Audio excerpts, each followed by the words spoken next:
When we see the armbands in the Liberio internment zone, something breaks. Not because the imagery is subtle, it isn't. Yellow stars forced onto sleeves, families confined behind walls, a racialized population whose very blood is treated as a contaminant. The reference is immediate and unmistakable. And for most viewers, that's where the reading stops. Attack on Titan is drawing on the Holocaust to make us feel the weight of persecution. To make the Eldians' suffering real. That reading isn't wrong. But it's incomplete in a way that the story exploits. Because the sympathy those armbands generate isn't a byproduct of a Saiamer's allegory. It's the mechanism of it. And what it's building toward isn't a simpler condemnation of oppression. It's something far more uncomfortable about how oppression reproduces itself through the very people who have survived it. Attack on Titan debuted in 2009 as a brutal survival story about humanity behind walls, besieged by man-eating giants. Over a decade, it expanded into a geopolitical epic about a persecuted race, cycle of hatred, and the moral logic of atrocity. Its cultural footprint is enormous. The manga sold over 140 million copies.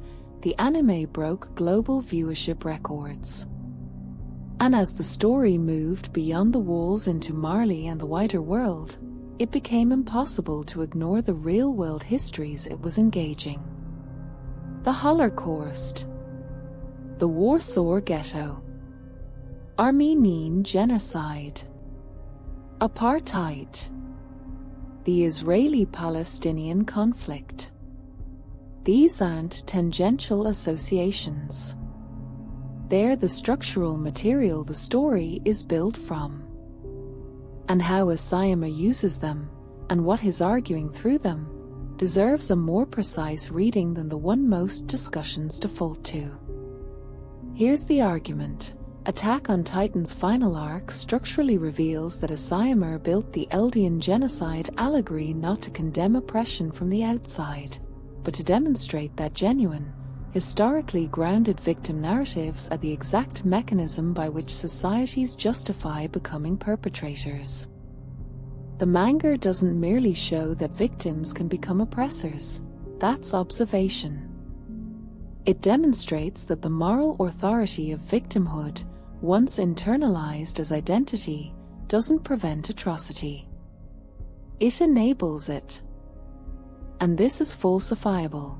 If the text showed Eldians who retained their victim consciousness without becoming perpetrators, or if the cycle broke through continued identification with oppression rather than through its confrontation, the thesis would collapse.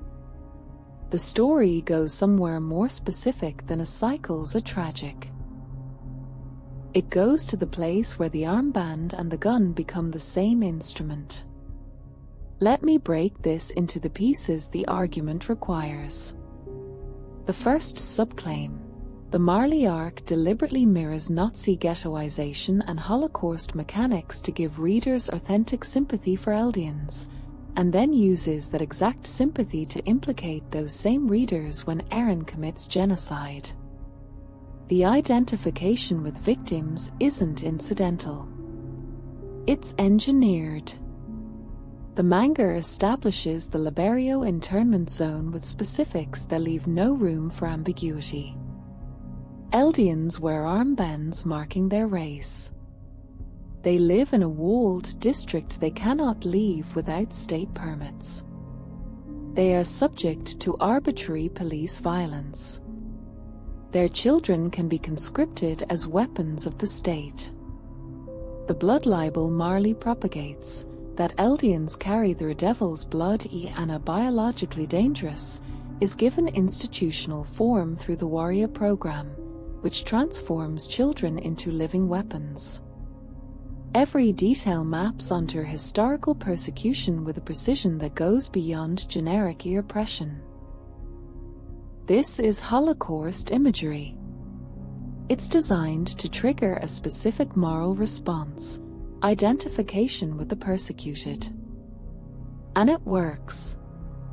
By the time we reach the basement reveal and the Marley chapters, readers who spent years identifying with the characters behind Parody's walls now see those characters repositioned as the world's Jews. The shift is disorienting by design. We feel the injustice. We feel the rage. We feel the moral clarity of opposing this system.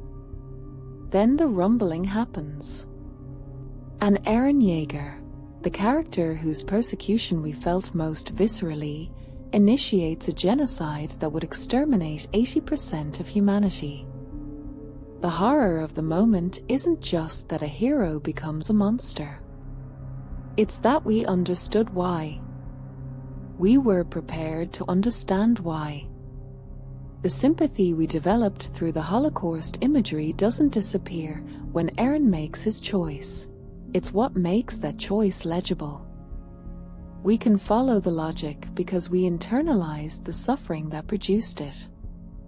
And that's the indictment. Not of Eren, but of the moral framework that treats victimhood as inherently purifying. So what the text has shown at this point is that the Holocaust imagery functions not as background coloring but as a deliberate engineering of reader identification, and that this identification is weaponized at the story's climax. Which means the allegory isn't pointing outward at historical perpetrators. It's pointing inward at the reader who believes their sympathy has made them morally safe. A second subclaim. The wall system structurally parallels both the Warsaw Ghetto and the logic of security-state separation, and Assiamer stages this doubling deliberately to show how the same architecture serves both victim and oppressor depending on who controls the narrative. The walls of Parody serve a dual function from the very first chapter. They protect the population from titans. They also contain them, keep them ignorant, isolated, and manageable. When we discover that the royal government maintained the walls partly to control the population within them, the architecture shifts meaning. Protection becomes containment. But here's the critical move. The walls in Liberio serve the same structural function from the opposite direction. They contain Eldians on behalf of a state that defines them as threatening. Same architecture. Same result. Different story about who the walls are for. The pattern suggests this parallel is intentional. Consider, inside Parody, the ruling class tells the population that the walls keep them safe from monsters. Inside Marley, the ruling class tells the population that walls keep them safe from monsters. Both societies define a racialized threat to justify physical separation. Both use that separation to maintain hierarchical power. The difference is only which side of the wall the narrative centers. An Attack on Titan spends its first 3 seasons centering one side, then inverts the frame to show the other. This is not merely a plot twist. It's a structural argument about how narratives of security and containment are functionally interchangeable regardless of who deploys them. This reading argues that Assiamer is engaging with a live historical and political question, not just a historical one. The walls resonate with the Warsaw Ghetto, but they also resonate with the West Bank separation barrier, the same structure framed as either security or apartheid depending on which narrative you accept. The creator's stated interest in the Israeli-Palestinian conflict supports reading this doubling as deliberate. The walls aren't symbolic in one direction. They're symbolic in both directions simultaneously. And that's what makes them dangerous as architecture. They're always justified by the people who build them. So at this point we have 2 converging arguments. The Holocaust imagery engineers reader identification that gets weaponized at the climax, and the wall system demonstrates that narratives of security and containment are interchangeable across the victim-perpetrator divide. These aren't separate points, they're the same argument at different scales. The moral authority of the victim becomes the moral license of the oppressor. The third subclaim, the Titan power as inherited biological curse, maps onto real-world ethnic essentialism, and the manga demonstrates that accepting this framework, even to fight against it, reproduces the logic of genocide. This is perhaps the most uncomfortable mechanism in the story. In real-world ethnic persecution, the persecutor's claim is always that the persecuted group carries something inherently dangerous in their blood. It's a lie. In Attack on Titan, it's true. Eldians can become Titans. Their bodies do carry a hereditary power that makes them genuinely, materially dangerous. Ymir's curse is real. The founding Titan's power to alter memory and biology is real. The threat Marley claims Eldians pose has a factual basis within the story's internal logic. This is a devastating choice, and it's where Assimer departs most radically from standard allegorical practice. Most stories that engage with genocide allegory give their persecuted group an innocence that the persecution violates. The persecution is based on lies. The persecuted group is harmless. This is morally clear and emotionally satisfying. It's also, historically, beside the point. Real ethnic essentialism doesn't require its claims to be true to function. It requires them to be believed. But Assimer makes them true, and in doing so, forces a different question. Does the factual reality of a threat justify the logic of elimination? The manga's answer is no. Explicitly, repeatedly, no. The existence of Titan power doesn't justify the internment zones. It doesn't justify the warrior program. It doesn't justify the rumbling. But here's the trap. Eren accepts the premise that Eldian existence is inherently threatening to the world, and then acts on it. He doesn't reject the framework that pathologizes Eldian biology. He weaponizes it. If the world sees us as monsters, he reasons, then I will become the monster they fear. The logic of ethnic essentialism isn't defeated. It's internalized and escalated. And this is where the three subclaims converge. The Holocaust imagery gave us sympathy. The wall architecture showed us how narratives of security invert depending on power. The biological reality of Titan power showed us that even true claims can be weaponized through the logic of essentialism. Together, they build toward a single conclusion, that the moral authority of victimhood is not a safeguard against atrocity. It's the raw material from which atrocity is justified. Now, the most plausible reading that doesn't require this thesis is the conventional one. Attack on Titan is about the tragedy of cycles of violence.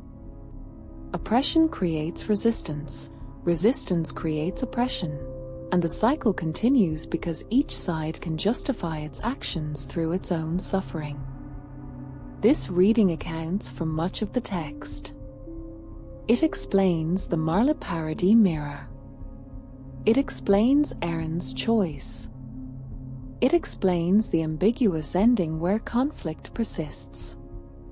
It doesn't require the more specific claim that victim narratives are the mechanism of perpetration, just that violence is self-perpetuating.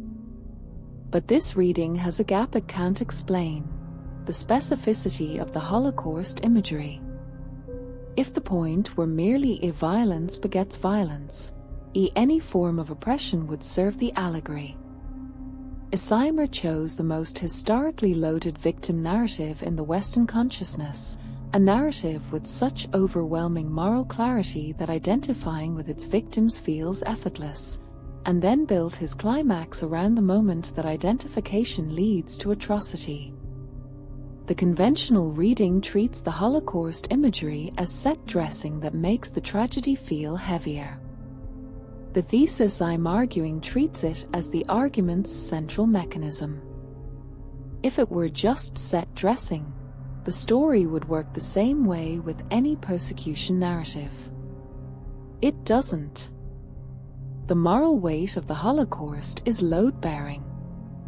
Remove it and the climax's indictment loses its target, the reader who believed their sympathy was enough. Against a specific piece of evidence, one might argue that the Titan power being real within the story invalidates the Holocaust parallel, because Jews were falsely accused of inherent danger while Eldians actually are dangerous. But this misunderstands the argument. The thesis doesn't claim that Eldians are a one-to-one allegory for Jewish people. It claims that Assimer uses the Holocaust's moral architecture, the way it generates automatic sympathy for victims, to demonstrate that sympathy alone doesn't prevent victim-turned-perpetrator dynamics.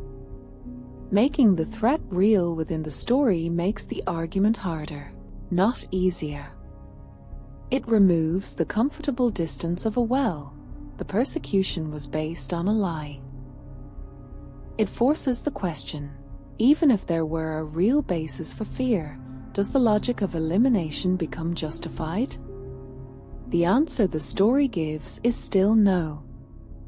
But arriving at that no through the path of genuine threat rather than false accusation is a more rigorous argument, not a flawed allegory.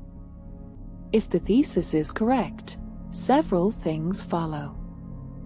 First, Attack on Titan is not a story that uses historical atrocity to make its themes feel weighty. It's a story that uses the reader's relationship to historical atrocity, specifically, their confidence that they would have been on the right side, as the ground on which to build its most uncomfortable argument.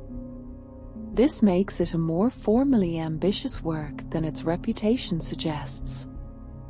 It's not content to condemn genocide. It wants to show how the moral framework we use to condemn genocide can be turned, intact, into the justification for one. Second, what Assimer appears to be working through is not just the fact of historical persecution, but the way the memory of persecution functions in the present. The State of Israel's founding narrative centers Jewish victimhood in the Holocaust. That victimhood is historically undeniable. And the security logic it has produced, the walls, the containment, the preemptive violence against perceived existential threats, maps onto the story's architecture with uncomfortable precision. Assimer hasn't stated this directly, but his acknowledged engagement with the Israeli-Palestinian conflict, combined with the story's structural parallels, suggests this isn't a coincidence. The question the story raises is one that applies to any group whose identity is built around historical trauma. Does the memory of suffering immunize you against inflicting it, or does it provide the moral vocabulary to justify it? Third, for the medium, Attack on Titan demonstrates that anime and manga can engage with the most sensitive historical material without either reducing it to aesthetic or treating it with protective distance. The allegory isn't perfect. It isn't trying to be. It's trying to isolate a specific mechanism, the way victim identity enables perpetration, and it uses the real-world reference not as an endpoint but as a starting point for an argument that goes somewhere the reference alone wouldn't have gone. Here's the mental model this gives us. When a story uses the moral architecture of real historical atrocity, pay attention to what that architecture is doing, not just what it's depicting. The presence of Holocaust imagery doesn't automatically make a story profound. But the deployment of that imagery to implicate the reader's sympathies rather than confirm them, that's a specific formal choice with a specific argument attached. And it's one that requires more from the audience than grief. It requires them to examine whether the frameworks they use to understand oppression might also be the frameworks through which oppression reproduces itself. The question this opens isn't whether victim narratives are valid. They are, overwhelmingly and undeniably. It's whether treating them as morally sufficient, that is, as a complete moral framework rather than a single true claim within a larger moral calculation, might be the exact point where the cycle of atrocity finds its next justification. What would change my mind? Evidence that the manga presents Eren's genocide as a genuine break from the logic of his oppression rather than its fulfillment, or that the story's structural parallels to real-world persecution exist to generate sympathy without also interrogating it. The text shows neither. What it shows is a trap built from compassion, and a warning that compassion, when it becomes identity, has a shadow that looks very much like the thing it opposes.